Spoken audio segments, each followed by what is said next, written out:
Inflação na zona do euro e dados relativos à venda no varejo aqui no Brasil. Esses são apenas alguns destaques para o dia de hoje.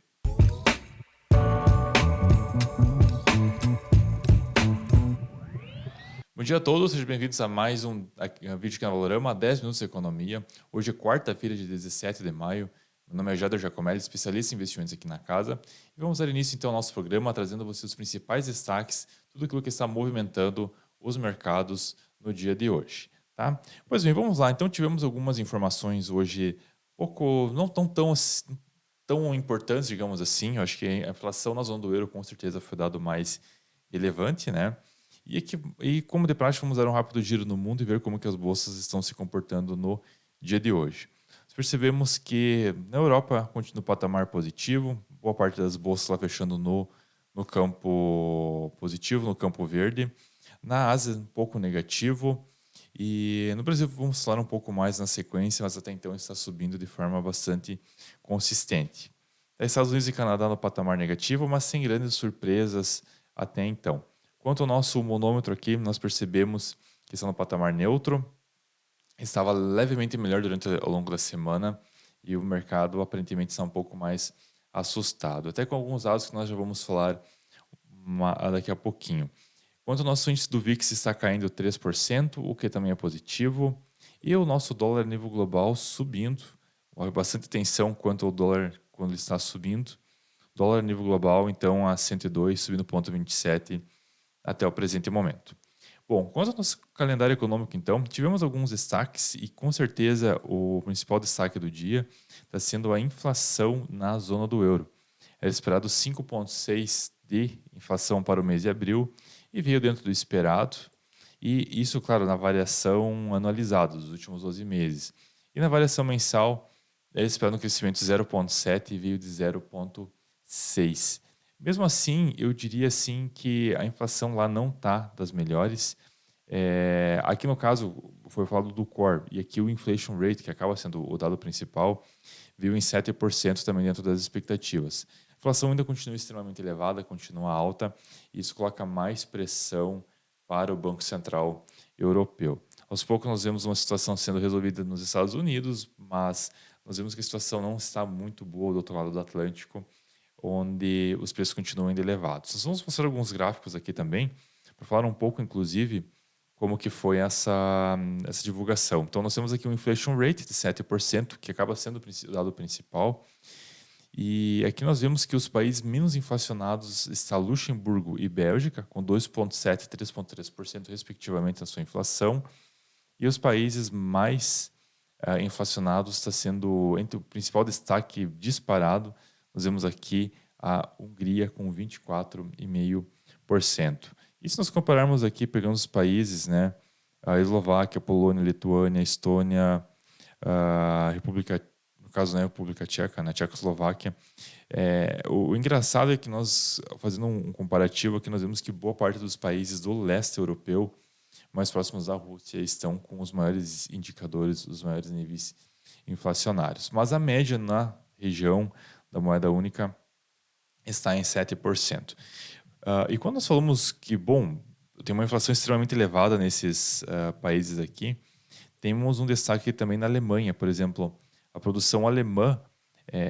Aqui nós temos, comparando no caso a inflação, apenas no caso um comparativo aqui demonstrando que por mais que a inflação esteja alta, ela ainda talvez não reflete de forma 100% acurada de que algum como podemos dizer, de que, por exemplo, a inflação para o produtor aqui está em 63%, ok, no período pós-pandêmico, beleza. E aqui está 44%. Só que a inflação, os dados que nós temos hoje relatados, eles não são 100% fiéis à real inflação do que nós conferimos, do que nós notamos no mercado. Já há algum bom tempo tem muitas pessoas falando, pessoas do mercado argumentando de que a inflação está muito acima dos dados oficiais que são divulgados.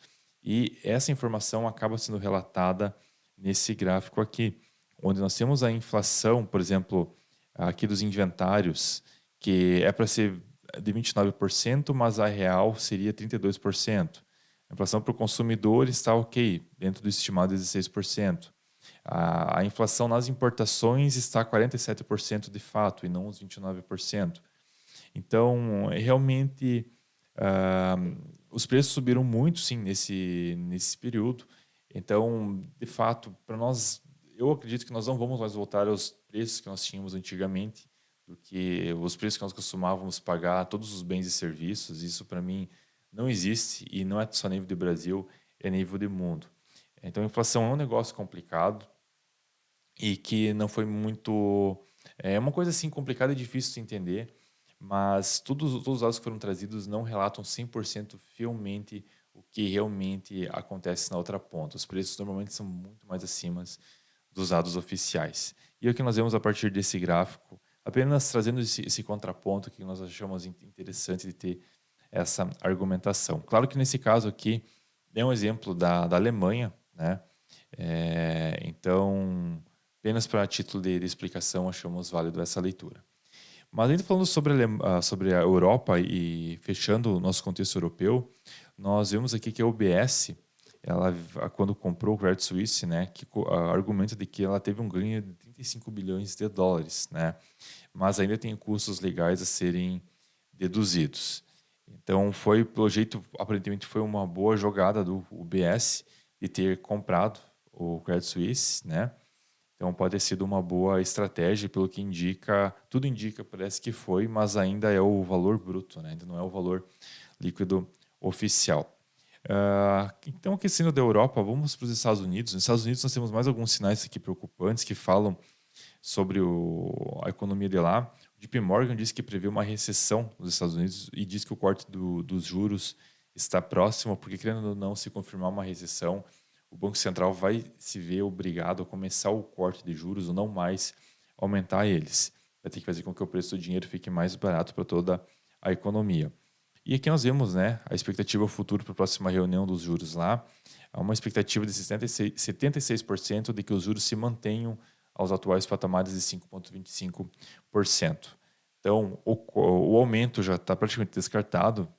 Aqui 23% até o momento dizem que pode ter um aumento de mais 0,25%, mas o mercado entra num consenso de que não. A próxima reunião no dia 14 de junho vai vir como uma manutenção ou talvez um eventual corte, né? Então aqui também nós temos mais informações falando sobre o pessimismo dos investidores, né? Segundo muitos fundos aqui também, de alguns gestores a nível de mundo, falam que boa parte deles, 65%, que é a maioria, esperam uma economia muito mais fraca, né? Então a alocação de caixa acaba subindo, ou seja, muitos investidores vão se vender posições, se desfazer de ativos para ficar com dinheiro, para dar um novo destino a ele, né?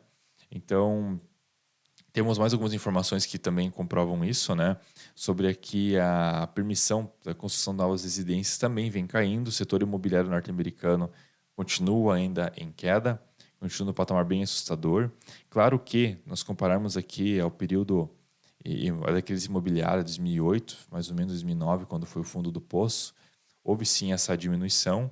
E claro que nós não estamos longe dos mesmos patamares daquele nível, mas estamos sim em um campo relativamente contracionista. Esse gráfico não continua subindo, ele está tendo esse respiro e está tendo essa queda. Aqui foi o período pandêmico, então que acabou assustando. Nós estamos aparentemente retomando a patamares de níveis inferiores. Outras informações aqui também sobre o título da dívida norte-americana, né? De que foram gastos 50 bilhões de dólares para o pagamento dos juros da dívida, né? Então, o juro alto com dívida alta realmente faz com que os juros a serem pagos acabam sendo maiores. Aqui também temos o CDS, que foi falado, não falamos com tanta ênfase, mas o mercado começa muito a falar sobre a possível default da dívida norte-americana devido ao aumento do teto que deve acontecer, né, nos próximos dias, e que esse gráfico acaba relatando como que vem subindo, perdão, a chance de medo do mercado, né, e relativo no que não nem é crise, né, a chance de que os norte-americanos deem um calote na sua dívida. Bom, sendo lá de fora, então, vindo aqui para o Brasil, no Brasil nós tivemos algumas informações, tivemos as vendas no varejo, que acabaram crescendo 0,8% no período, o que é uma informação bastante positiva. tem uma informação boa aqui de que teve um aumento no indicador, né? Esse, com certeza, foi um dos destaques do dia de hoje aqui no Brasil. Informação bastante positiva. Na variação mensal, esse dado, inclusive, era esperado uma queda de menos 0,8 e veio alta 0,8. E na variação anual dos últimos 12 meses, veio uma alta de 3,2 acima do 0,1 negativo. Então, dados positivos que nós percebemos aqui no Brasil. O que mais? Bom, então no Brasil esses foram os principais destaques. Estamos chegando no nosso limite. Vamos então ver como que o mercado está se comportando hoje no Brasil. Nós vemos que o Ibov está bem animado hoje, dólar caindo por próximas estabilidades, 0,05% a 4,95, e o nosso Ibov está subindo 1,22% a 109 mil pontos, com destaques de alta, tudo está em alta, né? Mas entre os principais destaques, nós temos Brasil Foods, Uzi Minas, CSNA, Cirúrgica Nacional, Vibra e Pets, né? Vemos que o varejo aparentemente performando melhor hoje, minério também, setor frigorífico também performando de forma positiva.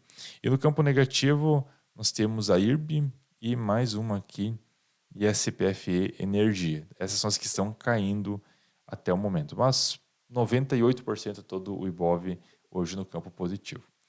Então, pessoal, esses foram os principais destaques do dia. Não se esqueça de dar o joinha no vídeo, também de fazer a subscrição da página e para você acompanhar sempre os principais destaques do mercado financeiro. Não deixe de nos acompanhar por aqui. No mais, então, agradecemos a atenção, desejamos a todos um excelente dia com excelentes negócios. Até mais.